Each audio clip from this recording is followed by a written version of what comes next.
ಹರೇ ಕೃಷ್ಣ. ಎಲ್ಲ ಕೇಳುಗರಿಗೂ ಶ್ರೀಮದ್ ಭಾಗವತದ ಅಧ್ಯಯನಕ್ಕೆ ಸ್ವಾಗತ.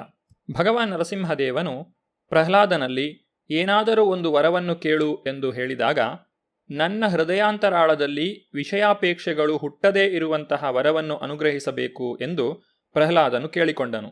ಶ್ರೀ ಚೈತನ್ಯ ಮಹಾಪ್ರಭುಗಳು ಭಗವಂತನ ಬಳಿ ನಾವು ಹೇಗೆ ವರವನ್ನು ಬೇಡಬೇಕು ಎಂಬುದನ್ನು ಕಲಿಸಿಕೊಟ್ಟಿದ್ದಾರೆ. ನ ಧನಂ ನ ಜನಂ ನ ಸುಂದರೀಂ ಕವಿತಾಂ ವಾ ಜಗದೀಶ ಕಾಮಯೇ ಮಮ ಜನ್ಮನಿ ಜನ್ಮನೀಶ್ವರೇ ಭವತಾದ್ ಭಕ್ತಿರಹೈತುಕೀ ತ್ವಯಿ. ಹೇ ನನ್ನ ಪ್ರಭುವೆ, ನನಗೆ ನಿನ್ನಿಂದ ಅಪಾರ ಧನವಾಗಲಿ, ಅನುಯಾಯಿಗಳಾಗಲಿ, ಸುಂದರ ಪತ್ನಿಯಾಗಲಿ ಬೇಡ, ಏಕೆಂದರೆ ಇವೆಲ್ಲ ವಿಷಯ ಸುಖಗಳು. ನಾನು ನಿನ್ನಿಂದ ಏನಾದರೊಂದು ವರವನ್ನು ಕೇಳಲೇಬೇಕೆಂದರೆ ಆಗ ನಾನು ಯಾವುದೇ ಜನ್ಮದಲ್ಲಿ ಹುಟ್ಟಿದರೂ ಯಾವುದೇ ಸಂದರ್ಭದಲ್ಲೂ ನಿನ್ನ ದಿವ್ಯ ಭಕ್ತಿ ಸೇವೆಯೊಂದನ್ನು ಮಾತ್ರ ನನ್ನಿಂದ ಕಸಿದುಕೊಳ್ಳಬೇಡ ಎಂದು ಕೇಳಿಕೊಳ್ಳುತ್ತೇನೆ. ವಾಸ್ತವಿಕ ನೆಲೆಯಲ್ಲಿರುವ ಭಕ್ತನು ಏನನ್ನಾದರೂ ಹೊಂದಿರ ಬಯಸುತ್ತಾನೆ. ಈ ಹೊಂದಿರುವಿಕೆಯನ್ನು ಪ್ರಹ್ಲಾದ ಮಹಾರಾಜನು ಹೀಗೆ ಸುಂದರವಾಗಿ ಹೇಳುತ್ತಾನೆ. ನಾನು ನಿನ್ನಿಂದ ಯಾವುದಾದರೊಂದು ವರವನ್ನು ಬೇಡಲೇಬೇಕಾಗಿ ಬಂದರೆ ಆಗ ನನ್ನ ಹೃದಯಾಂತರಾಳದಲ್ಲಿ ವಿಷಯ ಕಾಮನೆಗಳು ಇಲ್ಲದೇ ಇರುವಂತಾಗಲಿ ಎಂದು ನಿನ್ನನ್ನು ಬೇಡುತ್ತೇನೆ. ಭಗವಂತನ ಸೇವೆ ಮಾಡಬೇಕೆಂಬ ಆಸೆಯು ಐಹಿಕ ಕಾಮನೆಯಲ್ಲವೇ ಅಲ್ಲ. ಪ್ರಹ್ಲಾದನು ತನ್ನ ಮಾತುಗಳನ್ನು ಮುಂದುವರಿಸಿ ಈ ರೀತಿಯಾಗಿ ನುಡಿಯುತ್ತಾನೆ. ಹೇ ನನ್ನ ಪ್ರಭುವೇ, ಹುಟ್ಟಿದಾಗಿನಿಂದ ಮನುಷ್ಯನಿಗೆ ಕಾಮಾಪೇಕ್ಷೆಗಳು ಇರುವುದರಿಂದ ಅವನ ಇಂದ್ರಿಯಗಳು, ಮನಸ್ಸು, ಪ್ರಾಣ, ದೇಹ, ಧರ್ಮ, ತಾಳ್ಮೆ, ಬುದ್ಧಿ, ಲಜ್ಜೆ, ಶ್ರೀಮಂತಿಕೆ, ಸ್ಮರಣೆ ಮತ್ತು ಸತ್ಯವಾದತ್ವಗಳೆಲ್ಲವೂ ನಾಶವಾಗುತ್ತವೆ. ಶ್ರೀಮದ್ ಭಾಗವತದಲ್ಲಿ ಕಾಮಂ ಹೃದ್ರೋಗಂ ಎಂದು ಹೇಳಿದೆ. ಐಹಿಕ ಜೀವನವು ಕಾಮನೆ ಎಂಬ ತೀವ್ರವಾದ ರೋಗದಿಂದ ಪೀಡಿತವಾದದ್ದು. ಮುಕ್ತಿ ಎಂದರೆ ಕಾಮಾಸಕ್ತಿಗಳಿಂದ ಬಿಡುಗಡೆ. ಏಕೆಂದರೆ ಅಂತಹ ಕಾಮನೆಗಳಿಂದಲೇ ನಾವು ಮತ್ತೆ ಮತ್ತೆ ಹುಟ್ಟು ಸಾವುಗಳನ್ನು ಅನುಭವಿಸಬೇಕಾಗುತ್ತದೆ. ಕಾಮನೆಗಳು ಇರುವವರೆಗೆ ನಾವು ಜನನ ಮರಣಗಳನ್ನು ಪಡೆಯುತ್ತಲೇ ಇರಬೇಕಾಗುತ್ತದೆ. ಐಹಿಕ ಕಾಮನೆಗಳಿಂದಾಗಿ ನಾವು ಬಗೆ ಬಗೆಯ ಕಾರ್ಯಚಟುವಟಿಕೆಗಳನ್ನು ಮಾಡುತ್ತಾ, ನಾನಾ ಬಗೆಯ ದೇಹಗಳನ್ನು ಧರಿಸುತ್ತಾ, ತೃಪ್ತಿಪಡಿಸಲು ಅಸಾಧ್ಯವಾದ ಕಾಮನೆಗಳನ್ನು ಪೂರೈಸಲು ಪ್ರಯತ್ನಿಸುತ್ತಾ ಹೋಗುತ್ತೇವೆ. ಇದಕ್ಕೆಲ್ಲ ಇರುವ ಏಕೈಕ ಪರಿಹಾರವೆಂದರೆ ಭಕ್ತಿ ಸೇವೆಯನ್ನು ಅವಲಂಬಿಸುವುದು. ಸಕಲ ವಿಷಯಾಸಕ್ತಿಗಳಿಂದ ಮುಕ್ತವಾದಾಗ ಮಾತ್ರ ಈ ಭಕ್ತಿ ಸೇವೆ ಆರಂಭವಾಗುತ್ತದೆ.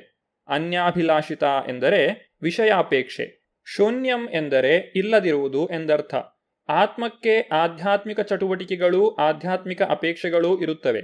ಶ್ರೀ ಚೈತನ್ಯ ಮಹಾಪ್ರಭುಗಳು ಇದನ್ನು ಹೀಗೆ ವಿವರಿಸುತ್ತಾರೆ. ಮಮ ಜನ್ಮನಿ ಜನ್ಮನೀಶ್ವರೇ ಭವತಾದ್ ಭಕ್ತಿರಹೈತುಕೀ ತ್ವಯಿ. ಭಗವತ್ ಸೇವೆಯಲ್ಲಿ ನಿಷ್ಕಲ್ಮಶ ನಿಷ್ಠೆ ಇರುವುದೊಂದೇ ಆಧ್ಯಾತ್ಮಿಕ ಅಪೇಕ್ಷೆ. ಈ ಆಧ್ಯಾತ್ಮಿಕ ಅಪೇಕ್ಷೆಯನ್ನು ಪೂರೈಸಿಕೊಳ್ಳಲು ಸಕಲ ಐಹಿಕ ಕಾಮನೆಗಳು ಇಲ್ಲದಿರುವುದು ಎಂದರ್ಥ. ಇದನ್ನೇ ಶ್ರೀಲ ರೂಪಗೋಸ್ವಾಮಿಯವರು ಅನ್ಯಾಭಿಲಾಷಿತ ಶೂನ್ಯಂ ಎಂದು ಹೇಳಿರುವುದು. ಮನುಷ್ಯನಿಗೆ ಐಹಿಕ ಕಾಮನೆಗಳು ಇದ್ದೊಡನೆ ಅವನು ಆಧ್ಯಾತ್ಮಿಕ ಅಸ್ತಿತ್ವವನ್ನು ಕಳೆದುಕೊಳ್ಳುತ್ತಾನೆ. ಆಗ ಇಂದ್ರಿಯ, ದೇಹ, ಧರ್ಮ, ತಾಳ್ಮೆ, ಬುದ್ಧಿಯೂ ಸೇರಿದಂತೆ ಜೀವನದ ಎಲ್ಲ ಪರಿಕರಗಳು ಕೃಷ್ಣ ಪ್ರಜ್ಞೆಯಿಂದ ವಿಚಲಿತವಾಗುತ್ತವೆ. ಒಬ್ಬನಿಗೆ ಐಹಿಕ ಕಾಮನೆಗಳು ಬಂದೊಡನೆ ಅವನು ತನ್ನ ಇಂದ್ರಿಯಗಳು, ಬುದ್ಧಿಶಕ್ತಿ, ಮನಸ್ಸು ಮೊದಲಾದವುಗಳನ್ನು ಭಗವಂತನ ತೃಪ್ತಿಗೆ ಬಳಸಲಾಗುವುದಿಲ್ಲ. ಜೀವಿಯು ಜೀವನ ನಡೆಸಲೇಬೇಕು. ಸದಾ ಅವನು ಆಸೆ, ಆಕಾಂಕ್ಷೆ ಮೊದಲಾದವುಗಳ ಜೊತೆಗೇ ಇರಬೇಕು. ಆದರೆ ಐಹಿಕ ಕಶ್ಮಲರಹಿತವಾದ ಆಧ್ಯಾತ್ಮಿಕ ಇಚ್ಛೆ, ಆಧ್ಯಾತ್ಮಿಕ ಗುರಿ ಇರಬೇಕಾದರೆ ಇವುಗಳನ್ನು ಶುದ್ಧೀಕರಿಸಬೇಕು. ಪ್ರತಿಯೊಬ್ಬ ಜೀವಿಯಲ್ಲಿಯೂ ಈ ಪ್ರವೃತ್ತಿ ಇರುತ್ತದೆ, ಏಕೆಂದರೆ ಅವನೊಬ್ಬ ಜೀವಿ. ವ್ಯಕ್ತಿಯು ಐಹಿಕ ಕಶ್ಮಲಯುಕ್ತನಾದರೆ ಅವನು ಜನ್ಮ, ಮೃತ್ಯು, ಜರಾವ್ಯಾಧಿ ಎಂಬ ಐಹಿಕ ಕಷ್ಟಗಳಿಗೆ ಸಿಲುಕುತ್ತಾನೆ. ಮಾನವನು ಪುನರಪಿ ಜನನ, ಪುನರಪಿ ಮರಣವನ್ನು ನಿಲ್ಲಿಸಬೇಕೆಂದರೆ ಅವನು ಭಗವಂತನ ಭಕ್ತಿ ಸೇವಾ ವಿಧಾನವನ್ನು ಆಶ್ರಯಿಸಬೇಕು. ಸರ್ವೋಪಾಧಿ ವಿನಿರ್ಮುಕ್ತಂ ತತ್ಪರತ್ವೇನ ನಿರ್ಮಲಂ ಹೃಷಿಕೇನ ಹೃಷಿಕೇಶ ಸೇವನಂ ಭಕ್ತಿರುಚ್ಯತೆ. ಭಕ್ತಿ ಎಂದರೆ ನಮ್ಮ ಎಲ್ಲ ಇಂದ್ರಿಯಗಳನ್ನು ಇಂದ್ರಿಯಗಳ ಪ್ರಭುವಾದ ಭಗವಂತನ ಸೇವೆಯಲ್ಲಿ ತೊಡಗಿಸುವುದು. ಚೇತನಾತ್ಮನು ಪರಮಪ್ರಭುವಿಗೆ ಸೇವೆ ಸಲ್ಲಿಸಿದರೆ ಎರಡು ಉಪಪರಿಣಾಮಗಳಾಗುತ್ತವೆ. ಒಂದು ಐಹಿಕ ಉಪಾಧಿಗಳಿಂದ ಮುಕ್ತನಾಗುವುದು ಮತ್ತು ಇನ್ನೊಂದು ಭಗವಂತನ ಸೇವೆಯಲ್ಲಿ ತೊಡಗುವುದರಿಂದಲೇ ಅವನ ಇಂದ್ರಿಯಗಳು ಶುದ್ಧವಾಗುತ್ತವೆ. ಮನುಷ್ಯನಾದವನು ಯಾವಾಗ ತನ್ನ ಮನಸ್ಸಿನಲ್ಲಿರುವ ಐಹಿಕ ಕಾಮನೆಗಳನ್ನೆಲ್ಲ ತೊರೆಯಬಲ್ಲನೋ ಆಗ ಅವನು ಭಗವಂತನಂತೆಯೇ ಸಿರಿ ಸಂಪತ್ತುಗಳನ್ನು ಹೊಂದಲು ಅರ್ಹನಾಗುತ್ತಾನೆ. ತನ್ನ ಮಾತುಗಳನ್ನು ಮುಂದುವರಿಸುತ್ತಾ ಪ್ರಹ್ಲಾದನು ಈ ರೀತಿಯಾಗಿ ನುಡಿಯುತ್ತಾನೆ. ಓಂ ನಮೋ ಭಗವತೆ ತುಭ್ಯಂ ಪುರುಷಾಯ ಮಹಾತ್ಮನೇ ಹರಯೇ ಅದ್ಭುತ ಸಿಂಹಾಯ ಬ್ರಹ್ಮಣೇ ಪರಮಾತ್ಮನೇ. ಹೇ ನನ್ನ ಪ್ರಭುವೆ, ಷಡೈಶ್ವರ್ಯ ಪರಿಪೂರ್ಣನೆ, ಹೇ ಪರಮಪುರುಷನೇ, ಹೇ ಮಹಾತ್ಮನೇ, ದುಃಖಹಾರಕನೇ, ಅದ್ಭುತವಾದ ನರಸಿಂಹದೇವನ ರೂಪದಲ್ಲಿ ಪ್ರತ್ಯಕ್ಷನಾದ ಹೇ ಪರಮಪುರುಷನೇ, ನಿನಗೆ ನನ್ನ ಗೌರವಪೂರ್ವಕ ನಮನಗಳು. ಪ್ರಹ್ಲಾದ ಮಹಾರಾಜನು ಭಗವಂತನನ್ನು ಸಮಾಧಾನ ಮಾಡುತ್ತಿದ್ದನು. ಆದ್ದರಿಂದ ತಾನು ಭಗವಂತನಿಗೆ ಸಮನೆಂದು ಅವನು ಭಾವಿಸಲಿಲ್ಲ. ತಾನು ಭಗವಂತನ ಸೇವಕನೆಂದು ಭಾವಿಸಿ ಭಗವಂತನಿಗೆ ಗೌರವಪೂರ್ವಕ ನಮನಗಳನ್ನು ಅರ್ಪಿಸಿದನು. ಇದಕ್ಕೆ ಪ್ರತ್ಯುತ್ತರವಾಗಿ ಭಗವಾನ್ ನರಸಿಂಹದೇವನು ಈ ರೀತಿಯಾಗಿ ನುಡಿದನು: ಪ್ರಿಯ ಪ್ರಹ್ಲಾದ, ನಿನ್ನಂತಹ ಭಕ್ತನು ಇಹಲೋಕದಲ್ಲಾಗಲಿ ಪರಲೋಕದಲ್ಲಾಗಲಿ ಯಾವುದೇ ಬಗೆಯ ಐಹಿಕ ಸಂಪತ್ತನ್ನು ಬಯಸುವುದಿಲ್ಲ. ಆದರೂ ಈ ಭೌತ ಜಗತ್ತಿನಲ್ಲಿ ಈ ಮನ್ವಂತರ ಮುಗಿಯುವವರೆಗೆ ರಾಕ್ಷಸರ ರಾಜನಾಗಿ ರಾಕ್ಷಸರ ಸಾಮ್ರಾಜ್ಯ ಭೋಗಗಳನ್ನು ಅನುಭವಿಸಬೇಕೆಂದು ಆಜ್ಞಾಪಿಸುತ್ತೇನೆ.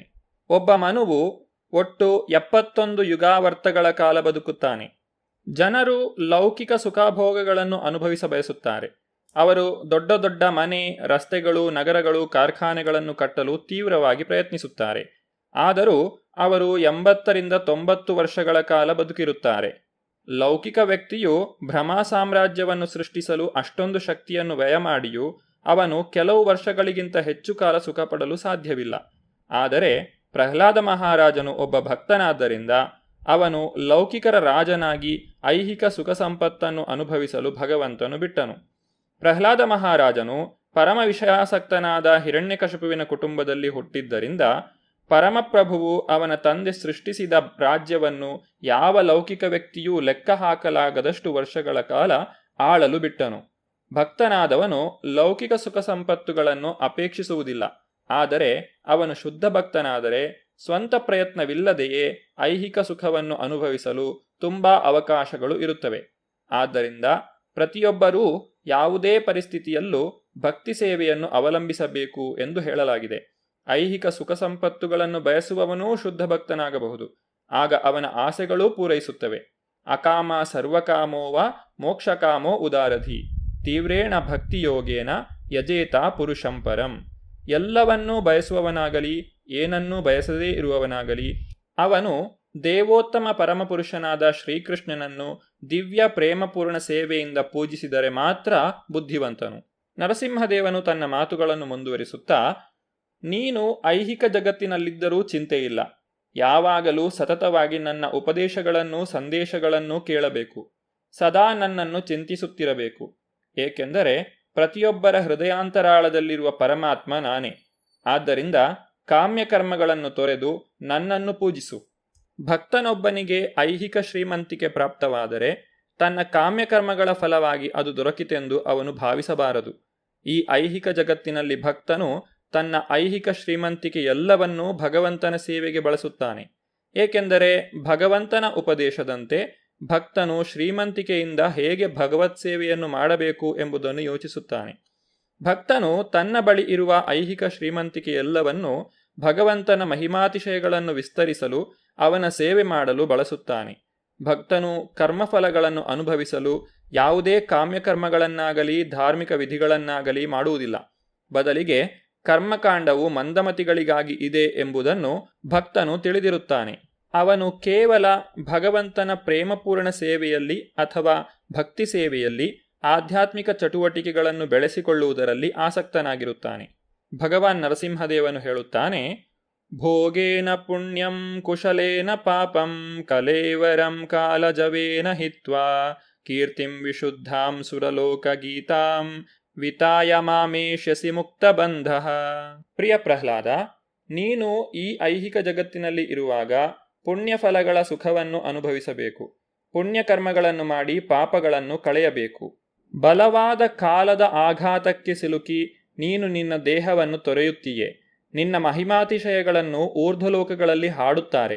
ಸಕಲ ಬಂಧನಗಳಿಂದ ಸಂಪೂರ್ಣವಾಗಿ ಬಿಡುಗಡೆಯಾದ ಮೇಲೆ ನೀನು ಭಗವದ್ಧಾಮಕ್ಕೆ ಹಿಂದಿರುಗುತ್ತೀಯೆ. 2 ಬಗೆಯ ಭಕ್ತರಿದ್ದಾರೆ. ಅವರೆಂದರೆ ಸಾಧನ ಸಿದ್ಧರು ಮತ್ತು ನಿತ್ಯ ಸಿದ್ಧರು. ಪ್ರಹ್ಲಾದ ಮಹಾರಾಜನು ಭಕ್ತಿ ಸೇವೆಯ ಆಚರಣೆಯಿಂದ ಸಾಧನ ಸಿದ್ಧನಾಗಿದ್ದನು, ಅಲ್ಲದೆ ನಿತ್ಯ ಸಿದ್ಧನೂ ಆಗಿದ್ದನು. ಅವನು ಇವೆರಡು ಬಗೆಯ ಸಿದ್ಧರ ಮಿಶ್ರಣ. ಆದ್ದರಿಂದ ಅವನನ್ನು ನಾರದರಂತಹ ಭಕ್ತರಿಗೆ ಹೋಲಿಸಲಾಗಿದೆ. ನಾರದ ಮುನಿಗಳು ಹಿಂದೆ ಒಬ್ಬ ದಾಸಿಯ ಮಗನಾಗಿದ್ದರು. ಭಕ್ತಿ ಸೇವೆಯನ್ನು ಮಾಡಿದ್ದರಿಂದ ಅವರು ಮುಂದಿನ ಜನ್ಮದಲ್ಲಿ ಸಾಧನ ಸಿದ್ಧಿಯನ್ನು ಪಡೆದರು. ಆದರೂ ಅವರು ನಿತ್ಯಸಿದ್ಧರೂ ಹೌದು, ಏಕೆಂದರೆ ಅವರು ಎಂದಿಗೂ ಭಗವಂತನನ್ನು ಮರೆಯುವುದಿಲ್ಲ. ಭಗವಾನ್ ನರಸಿಂಹದೇವನು ಪ್ರಹ್ಲಾದನಲ್ಲಿ ಹೇಳಿದಂತಹ ವಿಷಯಗಳ ಕುರಿತಾಗಿ ನಾವು ಮುಂದಿನ ಸಂಚಿಕೆಯಲ್ಲಿ ನೋಡೋಣ. ಧನ್ಯವಾದಗಳು. ಹರೇ ಕೃಷ್ಣ.